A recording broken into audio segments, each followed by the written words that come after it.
السلام عليكم ورحمة الله وبركاته طلابي الأعزاء، أهلا ومرحبا بكم.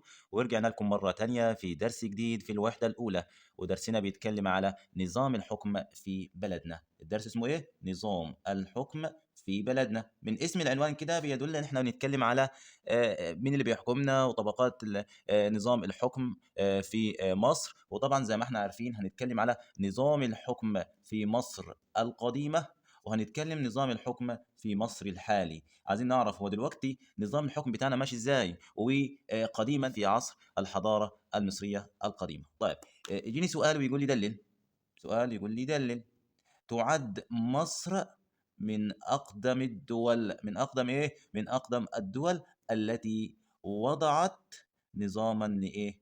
نظاما للحكم. طب ازاي اقول والله ده المصريين القدماء دول اسسوا دولة قديمة كان ليها نظام حكم ثابت، وهذا النظام الحكم الثابت ده حقق معايا ايه؟ القوة والرخاء لمصر، وبناء عليه طبعا انه ده ساعدنا على بناء الحضارة المصرية القديمة. طيب تعال نتكلم مع بعض على نظام الحكم في مصر القديمة. نظام الحكم في مصر القديمة زي ما احنا عارفين، طبعا احنا هنرسم مع بعض كده الهرم بتاع الحكم بتاعنا. ونظام الحكم بيتكون معايا من 3 طبقات. كم طبقة يا أولاد؟ 3 طبقات. الطبقة الأولى تتمثل معايا في طبقة الملك. طبقة مين؟ طبقة الملك اللي هو مين؟ اللي هو حاكم البلاد. اللي هو مين؟ حاكم البلاد. الطبقة الثانية وهي طبقة الوزير، وهنتكلم عليه بالتفصيل دلوقتي، اللي هو حاليا بيمثل معايا مين؟ اللي هو حاليا رئيس الوزراء. اللي هو مين حاليا؟ رئيس الوزراء. رقم 3 أو الطبقة الثالثة في نظام الحكم في مصر القديمة وهو رؤساء الإدارات. اللي هم مين؟ اللي هم رؤساء الإدارات،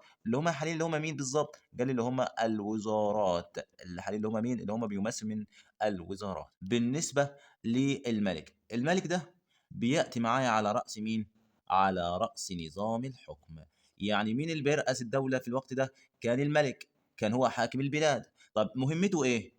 من المهام بتاعت الملك ان هو الراجل بيعمل ايه؟ إدارة شؤون البلاد. رقم 1 إيه؟ إدارة شؤون البلاد. إيه تاني؟ قال لي عقد المعاهدات. عقد إيه؟ عقد المعاهدات. إيه تاني؟ قال لي إصدار القوانين. إصدار إيه؟ إصدار القوانين. يبقى هنا الملك بيجي معايا على رأس إيه؟ على رأس الهرم أو على رأس نظام الحكم. الملك يأتي على رأس نظام الحكم. طب من مهام الملك إيه؟ من مهام الملك إنه رقم 1 إدارة شؤون البلاد. رقم 2 عقد إيه؟ المعاهدات. رقم 3 قال لي إصدار القوانين. ده بالنسبة للملك. بالنسبة للوزير، الوزير ده إيه دوره؟ الوزير دوره إن هو كان يعاون الملك. كان يعاون مين؟ كان يعاون الملك في إدارة مين؟ في إدارة شؤون البلاد. في إدارة شؤون مين؟ في إدارة شؤون البلاد. طيب بالنسبة لرؤساء الإدارات، بالنسبة لرؤساء الإدارات كان يعاون الوزير عددا من كبار الموظفين. يبقى كان بيعاون الوزير مجموعة أو عدد من مين؟ من كبار الموظفين. بالنسبة لحاكم الأقاليم في مصر القديمة، إنه مصر قديما كانت بتتكون معايا أو تنقسم معايا لحوالي 42 إقليم. مصر كانت تقسم لكم إقليم قديما؟ كانت تقسم إلى 42 إقليم. المهم يعني إنه الملك كان بيعين على كل إقليم كان ليها حاكم. كان ليها ايه؟ كان ليها حاكم. والحاكم ده بالنسبه لي كان عامل زي رتبه الحاليا، اللي عامل زي المحافظ، اللي هو زي المحافظ ايه؟ زي المحافظ حاليا. طيب بالنسبه للمحافظ او حاكم الاقاليم، ايه شغلانته؟ ايه دوره؟ ايه مهمته؟ قال لي انه حاكم الاقاليم كان ليه 3 ادوار. كان ليه ايه؟ كان ليه 3 ادوار.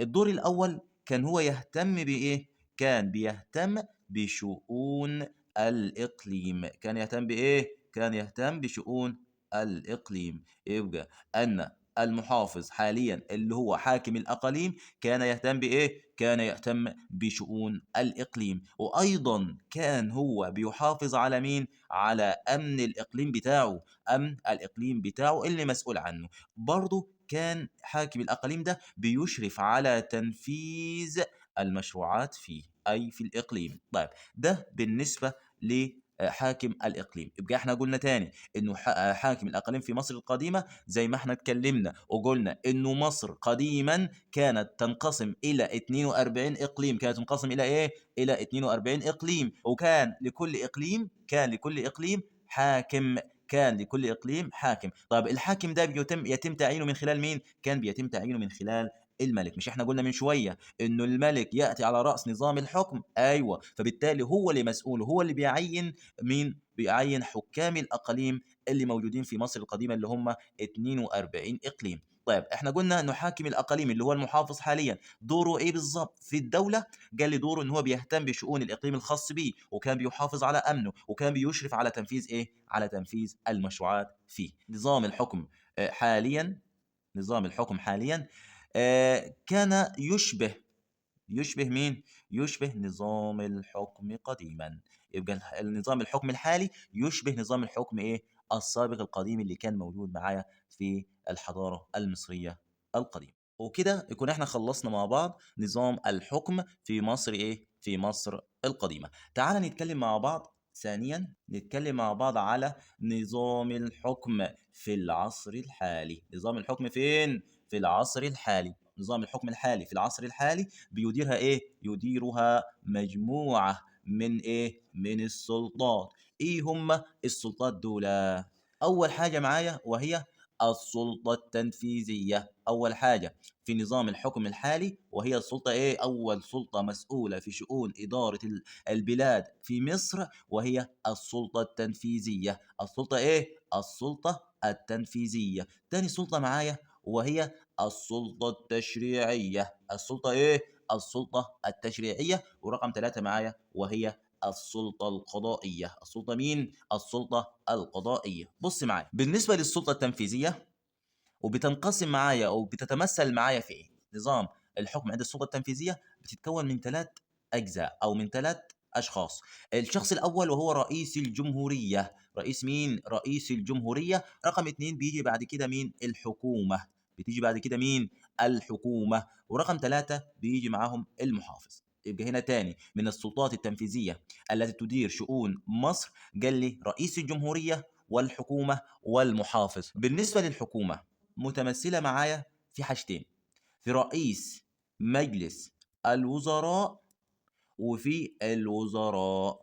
تعالى نعرف ان السلطة التشريعية معايا تتمثل معايا في حاجتين: في مجلس النواب ومجلس الشيوخ. يبقى من المسؤول او تتمثل معايا السلطه التشريعيه من حاجتين: مجلس النواب ومجلس ايه؟ ومجلس الشيوخ. وطبعا السلطه القضائيه هي سلطه مستقله بذاتها وهنتكلم مع بعض فيها فيما بعد. تعال مع بعض نتكلم على السلطه التنفيذيه. السلطه ايه؟ السلطه التنفيذيه. واحنا اتكلمنا وتعرفنا وقلنا ان السلطه التنفيذيه تتمثل معايا في رئيس الجمهوريه وفي الحكومه المتمثله معايا في رئيس مجلس الوزراء والوزراء ذات نفسهم. طيب وايه تاني؟ والمحافظ. اول حاجه معايا نتكلم عليها وهي رئيس الجمهوريه. رئيس مين؟ رئيس الجمهوريه. رئيس الجمهوريه ده يتم اختياره من خلال الانتخاب.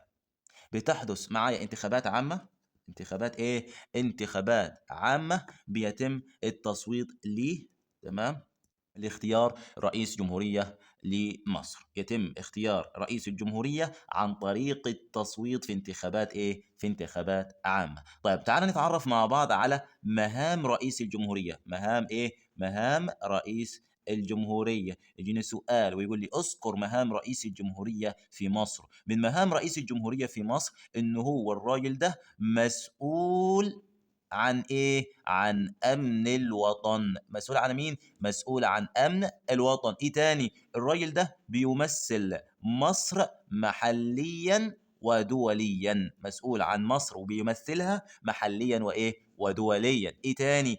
ان الراجل ده بيرعى مصالح الشعب. يرعى مين؟ مصالح الشعب. يبقى رئيس الجمهورية من المهام الخاصة به إن هو مسؤول عن أمن الوطن، وإن هو يمثل مصر محليا ودوليا، وإن الراجل ده مسؤولية كاملة على رعاية مصالح الشعب. وقلنا دلوقتي إنه رئيس الجمهورية يتولى الرئاسة عن طريق التصويت في انتخابات في انتخابات عامة. ده بالنسبة لرئيس الجمهورية. تعال نتكلم مع بعض عن الحكومة.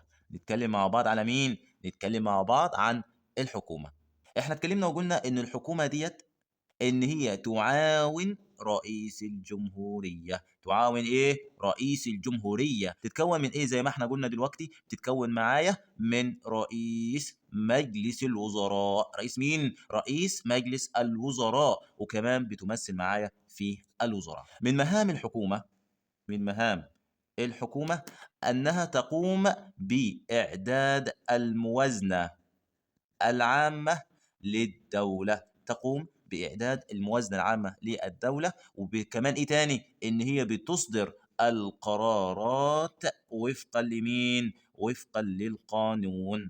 تاني؟ قال لي كمان إن هي بتشترك معايا مع رئيس الجمهورية في وضع الخطط العامة للدولة. ومش كده وبس، وكمان الإشراف على تنفيذها. الإشراف على الإشراف على تنفيذها. يبقى ديت من مهام مين؟ من مهام الحكومة، اللي بتتكون من بتتكون معايا من رئيس مجلس الوزراء، وبتتكون معايا من مين؟ من الوزراء. طيب من مهامها زي ما احنا قلنا دلوقتي؟ من مهامها إعداد الموازنة العامة للدولة. تاني؟ إصدار القرارات وفقا للقانون. تاني؟ قال لي الاشتراك مع رئيس الجمهورية في وضع الخطط العامة للدولة والإشراف عليها. طيب ده بالنسبة للحكومة. تعال نتكلم مع بعض على المحافظ. نتكلم على المحافظ. طيب المحافظ ده مبدئيا كده يتم تعيينه من قبل رئيس الجمهورية، ليس عن طريق الانتخاب. ده لا يتم انتخابه، امال انما يتم تعيينه من خلال او من قبل رئيس الجمهورية. رئيس مين؟ رئيس الجمهورية. طيب مهامه بقى؟ مهام المحافظ ان الراجل ده بيدير شؤون المحافظة. شؤون شؤون المحافظة وحفظ الامن والنظام بها. وحفظ وحفظ الامن والنظام بها. تاني؟ بيعمل حاجة تاني؟ ايوه، امال بيعمل الاشراف على على تنفيذ المشروعات التنموية. مشروعات مشروعات التنموية في المحافظة نفسها، اللي هو معاه في المحافظة الخاصة بيه. تاني؟ الراجل ده بيوفر لك فرص عمل للشباب، توفير فرص العمل لأبنائها الشباب. طيب تاني؟ قال لي ان هو بيتابع معايا جودة المرافق. جودة جودة المرافق والخدمات والخدمات العامة. الخدمات العامة اللي زي زي التعليم، زي الصحة، زي البنية التحتية، زي تاني؟ زي الكهرباء، زي الماء. والحاجات دي كلها اللي خاصة بمين؟ اللي خاصة بالمحافظة. يبقى إذا إن المحافظ مهام بتاعته إدارة شؤون المحافظة وحفظ الأمن والنظام بها. تاني؟ الإشراف على تنفيذ المشروعات التنموية في المحافظة وتوفير فرص العمل لأبنائها. تاني؟ متابعة جودة المرافق والخدمات العامة زي التعليم والصحة والبنية التحتية والكهرباء والماء. السلطة الثانية معانا النهاردة وهي السلطة التشريعية. السلطة السلطة التشريعية. احنا اتكلمنا طبعا عن السلطة التنفيذية، برافو عليكم، اللي قلنا انها تتكون من من رئيس الجمهورية والحكومة والمحافظ. اما بالنسبة للسلطة التشريعية فهي بتتكون معايا من مجلس النواب ومجلس الشيوخ. يبقى تاني؟ السلطة التشريعية بتتكون معايا من حاجتين، بتتكون معايا من مجلس النواب ومجلس الشيوخ. تعال نتكلم مع بعض على مجلس النواب. مجلس النواب هو مسؤول أو أنه يسن القوانين في الدولة. يبقى هو المسؤول عن هو المسؤول عن وضع القوانين. يسن يعني وضع، ان هو بيضع القوانين في الدولة. طيب مجلس النواب ده بيتكون من مجلس النواب ده بيتكون معايا من 596 عضوا. الاعضاء دول ال 596 مالهم؟ قال لي ان هم بيمثلون فئات المجتمع المصري. يبقى معنى الكلام انه 596 عضوا يمثلون فئات المجتمع المصري، يعني عن طريق الانتخاب من خلال الشعب المصري، ودول اصلا من الشعب المصري ذات نفسهم، يعني ناس مواطنين مصريين قاموا بترشيح انفسهم لمجلس النواب في انتخابات عامه، وتم اختيارهم باجمالي كام؟ باجمالي 596 عضو يمثلون مين؟ يمثلون فئات المجتمع المصري. المجلس النواب ده بيتم الانتخاب به 95% من النواب. 95% من ايه؟ من النواب. و5% بس بيتم اختيارهم. مين يختارهم؟ الرئيس. يبقى تاني 95% من النواب دول بيتم عن طريق الانتخاب، و5% دول بيختارهم الرئيس. منهم 5% بيختارهم مين؟ بيختارهم رئيس الجمهورية. طيب عايزين نعرفكم انه احنا اتكلمنا قلنا السلطة التنفيذية، واحنا قلنا ان السلطة التنفيذية مسؤولة عن امن الوطن. طيب تعمل السلطة التنفيذية وفقا لمين؟ السلطة التنفيذية وفق قوانين ملزمة بيضعها مين؟ بيضعها مجلس النواب. يعني ايه الكلام ده؟ يعني مجلس النواب زي ما احنا قلنا في البداية ان هو بيضع القوانين في الدولة، والقوانين اللي بيعملها مجلس النواب عن طريق الاقتراح والتصويت في من اعضاء مجلس النواب اللي هم 596 عضو، بيتم عرض عليهم مثلا في الدستور او تعديل في الدستور او نظام معين، ويتم عرضه على النواب. اذا كانوا موافقون يتم الموافقة عليه ويتم تسجيل هذا النظام في الدستور. يبقى مين اللي بيضع القانون؟ هو مجلس النواب. طيب مجلس النواب القانون ده بيتم تنفيذه تمام مين؟ السلطه التنفيذيه بتكون مسؤوله او ان هي بتلتزم بالقوانين التي تضعها مين؟ التي تضعها مجلس النواب. بالنسبه لمجلس الشيوخ، مجلس الشيوخ ده بيتم اخذ رايه في حاجه. بيتم اخذ رايه في رقم واحد في معاهدات الصلح. معاهدات ايه؟ معاهدات الصلح. بيتم اخذ رايه فين؟ في مشروعات القوانين. في مشروعات ايه؟ القوانين. في قانون عايز يتعمل بيتم اخذ رايه. طب ايه رايك يا مجلس الشيوخ؟ ايه رايكم يا جماعه ان احنا نعمل مثلا قانون كذا في الدوله؟ طيب تمام، موافقون ولا غير موافقون؟ خلاص احنا بناخد رايكم قبل ما نعرضها على اعضاء مجلس مين؟ مجلس النواب. رقم ثلاثة، انه مجلس الشيوخ ده بيتم الاخذ في رايه في ايه؟ على الاقتراحات الخاصه بتعديل مين؟ بتعديل مواد الدستور. يبقى تاني انه مجلس الشيوخ انه هو يتم اخذ رايه في معاهدات الصلح وفي مشروعات القوانين وفي الاقتراحات الخاصه بتعديل ايه؟ بتعديل مواد الدستور. تعال نتكلم مع بعض على آخر حاجة في الدرس بتاعنا النهاردة، وهي السلطة القضائية. السلطة إيه؟ السلطة القضائية اللي إحنا بنقول عليه القضاء. اللي إحنا بنقول عليه إيه؟ اللي إحنا بنقول عليه القضاء. بنقول عليه مين؟ اللي هو بيكون معايا في المحاكم. اللي بيكون معايا فين؟ اللي بيكون معايا في المحاكم. طيب السلطة القضائية ديت هي سلطة مستقلة بذاتها. سلطة مستقلة إيه؟ مستقلة بذاتها. تتولاها مين؟ تتولاها المحاكم المتنوعة. تتولاها مين؟ تتولاها المحاكم المتنوعة، زي مثلا محكمة الأسرة، محكمة الجنايات، محكمة النقد، وغيره غيره من المحاكم المتنوعة المستقلة بذاتها التي تندرج تحت السلطة القضائية. طيب إيه هي مهام المحاكم المتنوعة؟ المحاكم المتنوعة إن هي بتصدر الأحكام، ولكن في ضوء القانون. في ضوء ايه؟ القانون اللي مين اللي وضعه؟ لو تفتكروا اللي وضعه مجلس النواب. اعضاء مين؟ مجلس النواب اللي بيلتزم فيها السلطه التنفيذيه والسلطه القضائيه. يبقى هنا عندي السلطه التشريعيه ان هي بتحط القوانين، بيتم الاخذ بها ويتم تنفيذها من خلال السلطه التنفيذيه، ويتم اصدار الاحكام من خلال السلطه القضائيه. هما الاثنين بياخدوا من السلطه التشريعيه. يبقى تاني انه من مهام السلطه القضائيه انها بتصدر الاحكام في ضوء القانون عشان يسود معايا ايه؟ ليسود العدل. ليسود ايه؟ ليسود العدل. طيب حلوا معانا سؤال كده اكمل. حلوه مع بعض كده وابعته لي على الرسائل الخاصة، أو ابعتها لي في التعليقات اللي موجودة في أسفل الفيديو. السؤال بيقول لي أكمل. واحد، تعمل السلطة التنفيذية وفق قوانين يضعها نقط. يبقى هنا سؤال واحد أكمل. تعمل السلطة التنفيذية وفق قوانين يضعها نقط. اثنين، مجلس يتم أخذ رأيه في معاهدات الصلح نقط. 3 مسؤولة عن إصدار القوانين ليسود العدل السلطة نقط. سؤال برضو بالمرة حلوه، ويقول لي قارن بين مهام مجلس النواب ومجلس ايه ومجلس الشيوخ. طيب حلوا لي السؤال ده، الاسئله دي تحلوها لي كده في التعليقات تحت الفيديو. اتمنى اكون استفدتوا. كان معكم مستر اسلام احمد، شكرا على المتابعه، وما تنسوش ان انتم تتابعوا معايا الدروس اللي جايه من خلال الاشتراك في القناه وتفعيل زر الجرس عشان توصل لكم كل الدروس اول باول. شكرا. كان معكم اسلام احمد، السلام عليكم ورحمه الله وبركاته.